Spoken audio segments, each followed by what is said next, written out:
금요일 오늘의 종합뉴스 2023년 12월 22일 아침 뉴스입니다. 신당 창당을 예고한 더불어민주당 이낙연 전 대표가 이재명 대표가 사퇴하면 대화할 용의가 있다면서 민주당 지도부를 거듭 압박했습니다. 이 대표는 의견이야 얼마든지 말할 수 있다며 사퇴 요구에 선을 그었습니다. 국민의힘을 이끌고 총선을 치를 비상대책위원장에 예고됐던 대로 한동훈 법무장관이 지명됐습니다. 지명 발표 직후 곧바로 장관직을 사임한 한 장관은 이겨야 할 때 이기는 정당으로 이끌어 나가겠다고 밝혔습니다. 민주당 이재명 대표는 한동훈 전 장관에게 축하를 전했습니다. 여권의 지속적인 차출 요구를 받아온 한동훈 법무부 장관이 국민의힘 비상대책위원장직을 받아들이면서 비판의 목소리가 작지 않습니다. 당장 법무행정 공백은 물론 그동안 국무위원 신분으로 사실상 정치 행보를 병행한 게 아니냔 따가운 시선도 여전합니다. 일제 강제동원 피해자들에게 일본 기업이 손해를 배상해야 한다고 대법원이 5년 만에 다시 한번 판결했습니다. 대법원은 일본 기업들이 이들에게 1억 원에서 1억 5천만 원씩 배상하라고 확정 판결했습니다. 하지만 피해자들은 이미 모두 세상을 떠났습니다. 가장 큰 걸림돌인 시효 문제를 치웠다 해도 일본 기업은 판결 자체를 무시하고 있습니다. 미국과 중국이 1년 4개월 만에 고위급군 당국 간 소통 채널을 복원했습니다. 미중 정상이 미국에서 만나 소통 재개를 합의한 지 한 달여 만에 이행되기 시작한 건데, 이와는 별개로 미국은 중국 반도체에 대해선 견제를 확대하는 조치를 이어가고 있습니다. 프랑스의 국민 배우로 알려진 드파르디에가 지난 2018년 방북 당시 북한 여성들을 상대로 한 성적 발언이 공개되며 논란이 됐는데요. 최고훈장 박탈 위기까지 내몰린 이 배우에 대해 마크롱 프랑스 대통령이 옹호하는 발언을 했다가 거센 비난을 받고 있습니다. 휴전과 인질 석방을 놓고 이스라엘과 하마스가 협상을 벌이고 있지만 좀처럼 진전을 보이지 못하고 있습니다. 세계보건기구 WHO는 가자지구 북부지역이 의료 기능을 완전히 상실했다고 밝혔습니다. 삼동 유럽 국가 체코의 수도 프라하에서 총기 난사가 벌어졌습니다. 오랜 역사를 가진 명문 국립대학에서 사건이 벌어져 최소 15명이 숨지고 20명 넘게 다쳤습니다. 숨진 용의자는 24살 학생으로 밝혀졌습니다. 경복궁 담벼락에 낙서를 했다가 체포된 17살 임모. 군이 광화문 세종대왕상에도 낙서하라는 지시를 받았던 것으로 드러났습니다. 임 군이 세종대왕상 앞까지 갔지만 경비 때문에 낙서는 하지 못한 것으로 전해졌습니다. 법원은 오늘 임 군의 구속 여부를 결정합니다. 전 펜싱 국가대표 남현희 씨의 재혼 상대로 공개된 뒤 수십억 원대 돈을 가로챈 전청조 씨의 첫 재판이 오늘 열립니다.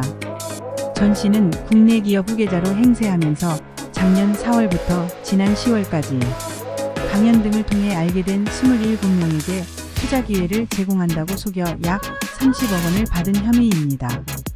정부가 30년 이상 된 노후주택에 대해 안전진단을 거치지 않고 바로 재건축 절차에 착수하는 방안을 추진할 것으로 보입니다. 윤석열 대통령은 어제 서울 중랑구에서 주민 간담회를 갖고 재건축과 재개발 사업 절차를 원점에서 재검토하겠다고 밝혔습니다. 정부가 추진하던 분양가 상한제 아파트 실거주 의무 폐지가 국회에서 불발됐습니다. 청약 받은 집을 일단 전세로 내놓고 그 사이 자금을 마련하려던 당첨자들 발등에 불이 떨어졌습니다. 올해 초 정부가 실거주 의무 폐지를 발표했지만 실제 법 개정은 되지 않아 분양권 전매가 불가능하기 때문입니다.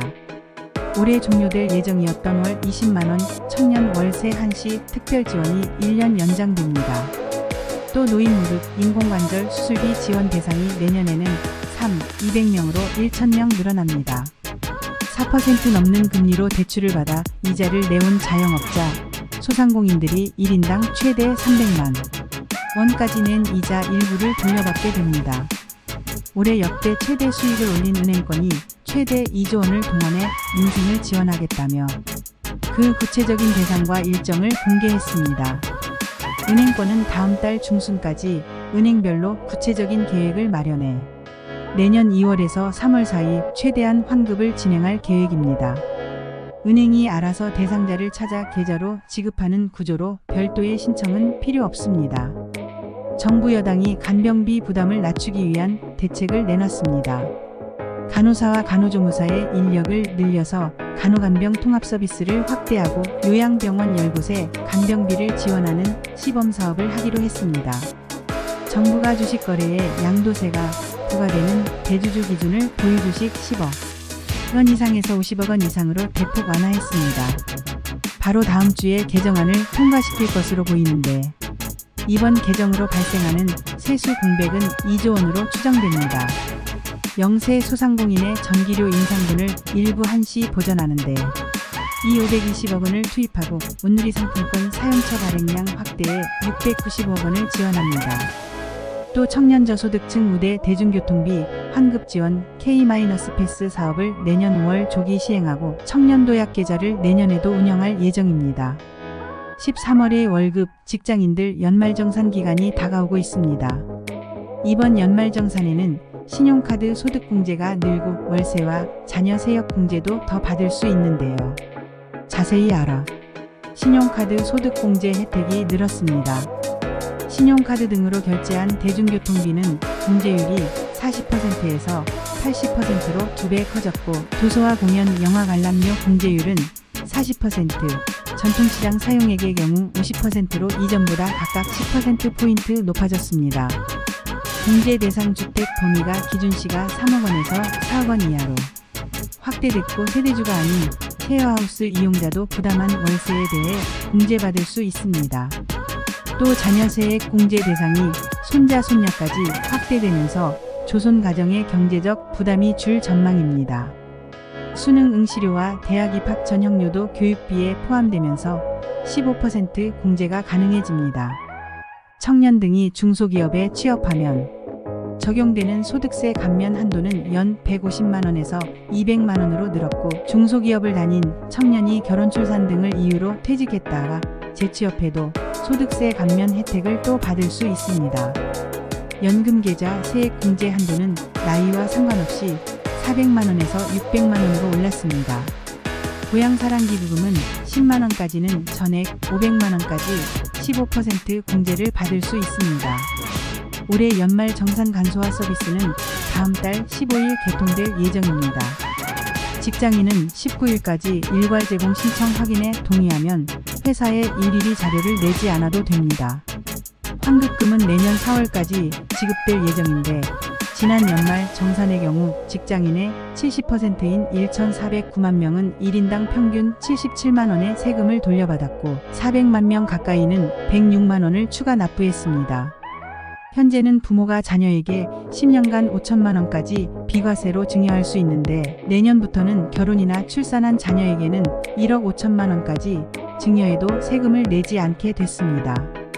다만 결혼과 출산을 모두 하더라도 중복 혜택은 없습니다. 1인 가구 스타의 다채로운 일상을 보여주는 나. 혼자 산다가 한국인이 좋아하는 TV 프로그램으로 꼽혔습니다. 여론조사기관 한국갤럽의 조사 결과 나훈산이 선호도 3.9%를 차지해 1위에 올랐는데요. 4년 7개월 만에 1위에 복귀했습니다. 요즘 극장가에 활력을 불어넣고 있는 두 작품이죠.